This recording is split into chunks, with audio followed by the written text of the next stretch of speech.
ملک فتح خان ماندائی کون تھے؟ رخشانی اتحاد کیا تھا؟ ماندائی قبیلے نے کس بادشاہ کو پناہ دی تھی؟ ماندائی قبیلے کی سکونت کہاں واقع ہے؟ آغا نور محمد خاروئی کون تھے؟ کیا ماندائی قبیلے نے ہمایوں کو پناہ دی تھی یا اس کے سر پر انعام و اکرام حاصل کیا تھا؟ بادشاہ ہمایوں کو کس نے معزول کیا تھا؟ ہمایوں کو دوبارہ حکومت دلانے کے لیے میر چاکر رند بلوچ کے کیا خدمات تھے؟ جمال دینی کون ہیں؟ نوشکی کا وجہ تسمیہ کیا ہے؟ یہ سب کچھ آج کے اس تاریخی ولاگ میں، لیکن تفصیل پر جانے سے پہلے اگر آپ نے ابھی تک میرے یوٹیوب چینل تاریخ ناک کو سبسکرائب نہیں کیا تو سب سے پہلے چینل کو سبسکرائب کریں اور اس کے بعد اس کے بیل آئیکن آل کو اگلی ویڈیوز کی نوٹیفیکیشن حاصل کرنے کے لیے آن کیجیے گا۔ تو بھائی چلتے ہیں تفصیل کی جانب کہ ماندائی قبیلہ کون تھا۔ رخشانی ایک اتحاد محض ایک اتحاد ہے۔ اس کا اہم قبیلہ ماندائی ہے جو نوشکی کے حکمران کے طور پر بھی پہچانے جاتے ہیں۔ ان کا سردار فتح خان ماندائی ہے۔ بادشاہ ہمایوں کو پناہ دے کر ایک نئی تاریخ اس نے رقم کر دی تھی۔ ملک فتح خان ماندائی بلوچ سردار ملک فتح خان ماندائی بلوچ چاغی کے علاقے میں میر پسند خان ماندائی کے ہاں پیدا ہوئے تھے۔ وہ بھی چھوٹے ہی تھے کہ ان کا والد ایرانی حملہ آوروں کے ساتھ معرکے میں شہید ہوئے تھے۔ ایران کی طرف سے بزرگ زادہ بہمن کے سربراہی میں ایرانی لشکر نے محمد حسنی بلوچوں پر حملہ کر دیا۔ بلوچ ہونے کے ناطے سردار پسند خان ماندائی نے بھی اپنے لوگوں کے ہمراہ ایرانیوں کے خلاف جنگ کرتے ہوئے شہادت کا مقام اپنایا تھا۔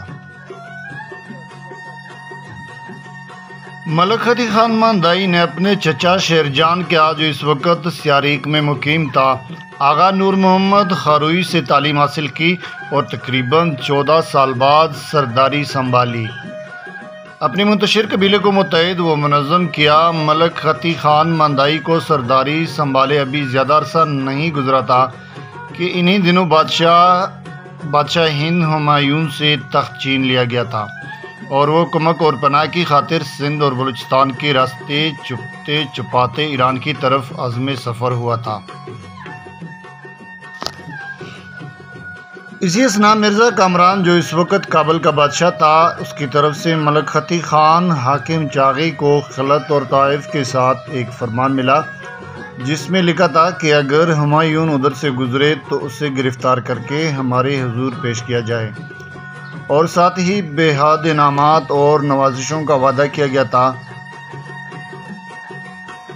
اتفاق دیکھیے کہ ہمایوں قسم پرسی اور دربدری کی حالت میں ایران سے امداد اور تعاون کے حصول کی خاطر نوشکی ڈاک کے راستے داخل ہوا اور سردار فتح خان کے دادا میر جند خان کے گھر کے سامنے خیمہ زن ہوا۔ اس کے ساتھ کچھ خدام بھی تھے۔ ہمایوں کے ایک منصبدار کی بیوی جو بلوچی زبان جانتی تھی قلعے کے اندر داخل ہوئی اور ملک فتح خان کی بیگم کی خدمت میں حاضر ہو کر اس سے پورا حال سنایا اور امداد و حفاظت کی درخواست کی۔ ملک فتح خان کو جب یہ معلوم ہوا کہ ہمایوں میرے قبضے میں ہیں تو اپنے لوگوں سے مشورہ کیا کہ اگر ہمایوں کو کامران کے حوالے کیا جائے تو انعام و اکرام بھی ملے گا اور اس کی خوشنودی بھی حاصل ہوگی، اور اگر ہمایوں کو جاننے دیا جائے تو کامران کے ساتھ دشمنی اور غیظ و غضب سے واسطہ پڑے گا۔ ہم بلوچ لوگ ہیں اور ہمیں اپنی روایات بے حد عزیز ہیں، اگرچہ ہمیں کامران کی طرف سے آپ کی گرفتاری کے احکامات مل چکے ہیں، مگر ہم سیم و زر کے لالچ میں آپ کے ساتھ بد اخلاقی کر کے اپنی شاندار روایات کو داغدار نہیں کریں گے۔ ہم کوئی ایسا اقدام نہیں اٹھائیں گے کہ ہماری آنے والی نسلیں ہماری وجہ سے شرمندہ ہوں اور تاریخ میں ہم ہمیشہ کے لیے رسوا ہو جائیں۔ اب بتا دیں ہم آپ کی کیا مدد کر سکتے ہیں۔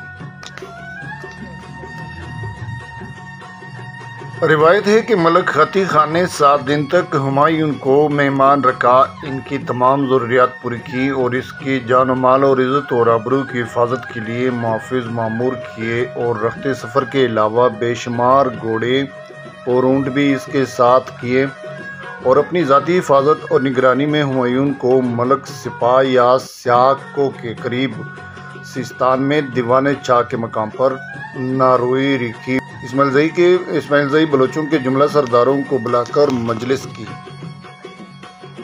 گویا ملک خطی خان ماندائی نے ہمایوں کو پناہ اور اس کی امداد رہنمائی کر کے تاریخ میں نہ صرف اپنا نام روشن کیا بلکہ پوری قوم بلوچ کو بھی سرخرو و سرفراز کر دیا۔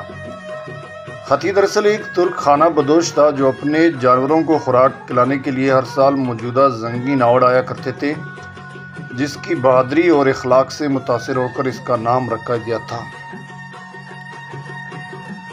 سردار خان کشگوری رقم تراز ہیں کہ آپ بھی اپنے قومی دستے کے ساتھ باقی بلوچوں کے ہمراہ ہمایوں کی مدد کو ہندوستان کو چلے گئے تھے اور واپسی پر آپ راستے میں ہی فوت ہو گئے تھے۔ آپ کو کچی میں دفنایا گیا تھا۔ ہمایوں کی بہن گلبدن بیگم نے آپ کو بخشو بلوچ لکھا ہے اور آپ کے احسان کو اپنی بائی کے لیے اعزاز تصور کیا ہوا ہے۔ رخشانویوں کو ایک براہوی طائفہ بتایا جاتا ہے لیکن انہیں بلوچ کہنا زیادہ صحیح ہوگا۔ ان کی زبان بلوچی ہے اور ڈیمز نے بلوچ نسل کے بیان میں انہیں بلوچوں کا ایک طائفہ بتایا ہے۔ ان کا مورث اعلیٰ جمل ہنج حسن بن شاہک بتایا جاتا ہے جو رند کی 9ویں پیڑھی میں تھا۔ روایت کے مطابق قبیلے کا بانی رخش نامی بلوچ تھا جو کوئی 30 قرن پہلے زندہ تھا اور اس کے 2 بیٹے ہارون اور جمال الدین باپ کی موت کے بعد جھگڑ پڑے تھے اور جمال الدین نے حلب کے قریب گرگ کو ترک کیا اور ساتھیوں کے ہمراہ گوا شینی خران کی طرف ہجرت کی۔ اس کا بیٹا ہوت اس کی جگہ جانشین ہوا اور طائفہ جمال الدینی مشہور ہوا۔ قریب اس وقت نوشکی کا بلوچ قبیلہ ماندوئی جو 10 قرن پہلے عرب سے آیا تھا، مغل حکمرانوں کے استحصال سے تنگ آ کر جمال الدینیوں سے مدد کا ملتجی ہوا۔ التجام منظور ہوئی اور یہ قبیلہ نوشکی منتقل ہو گیا اور علاقے کی زمینیں دونوں طائفوں میں برابر تقسیم ہو گئی۔ سرمندائی جمال الدینی رخشانیوں میں مدغم ہو گئے۔ دریاسنا رخشانیوں کی دوسری شاخ ہارون بن بالدین کے زیر قیادت تھے اور بادینی کے نام سے موسوم ہوئے۔ پہلے سے طے شدہ اشارے پر جو نکارے کی چوٹ تھی بمانی نوش خانی کانا شروع کرو، بادینیوں نے مہمانوں پر حملہ کیا اور انہیں مار ڈالا۔ مقامی روایت کے مطابق نوشکی کے موجودہ نام کی وجہ تسمیہ یہی الفاظ نوش خانی ہیں۔ بادین کو کابل بلایا گیا لیکن اس نے اپنے اقدام کی تسلی بخش وضاحت کی اور ایک مقررہ رقم سالانہ خراج کی ادائیگی پر واپس آنے کی اجازت دے دی گئی۔ واپسی پر بادینیوں کو قبائلی زمینوں میں حصہ دے دیا گیا اور اس کے بعد ضلع کا مستقل قبیلہ بن گیا۔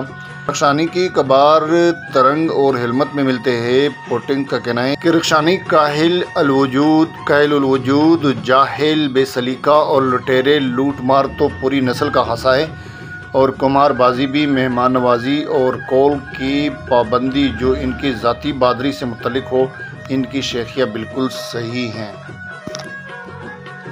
اب یہ قبیلے لٹیرے نہیں ہیں لیکن دیگر امور میں ان میں کوئی خاص تبدیلی نہیں ہوئی ہے اور چند منشیات کے سوا وہ غریب اور کاشتکار ہیں۔ گور رخشانی نام یا مقامی تلفظ کے تحت رخشانی خانان میں اتنا مقبول نام ہے کہ یہ کسی خاص قبیلے تک محدود نہیں۔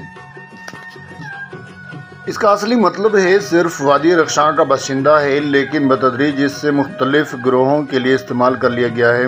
بلا شبہ یہ مصنوعی توسیع رخشانیوں اور رند بلوچوں کی مبینہ تعلق کا نتیجہ ہے، کیونکہ بلوچی منظومات کے مطابق رندوں کے 24 حلقوں 8 یا خاندانوں میں سے ایک تھا جو کولوا میں ٹھہر گئے۔ اس منحوس سرزمین پر صرف باجرہ ہی ہوتا ہے۔ رخشانی پیچھے رہ گئے، وہاں اس نے کھلے میدان میں اپنا گھر بنایا۔ بعض روایات کے مطابق رکی اور دامنی رخشانیوں کے طائفے میں تھے، لیکن دامنی پیچھے رہ گئے اور رکی رگائے ماشکل میں ٹھہر گئے، اور رخشانیوں کا سواد اعظم وادی رخشانی میں آ گیا، جہاں سے وہ شمال کی طرف بی ایریا اور نوشکی میں پھیل گئے۔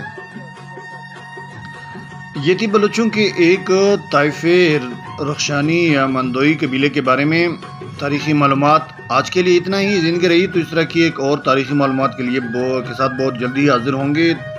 تب تک کے لیے اپنا بہت سارا خیال رکھیے گا اور مجھے دیجیے گا اجازت۔ لیکن جانے سے پہلے میرے چینل تاریخ ناگ کو لازمی سبسکرائب کیجیے گا، اور آئندہ آنے والی ویڈیو کی اپڈیٹ حاصل کرنے کے لیے اس کے بیل آئیکن آل کو لازمی پریس کیجیے گا۔ چلتا ہوں، فی امان اللہ۔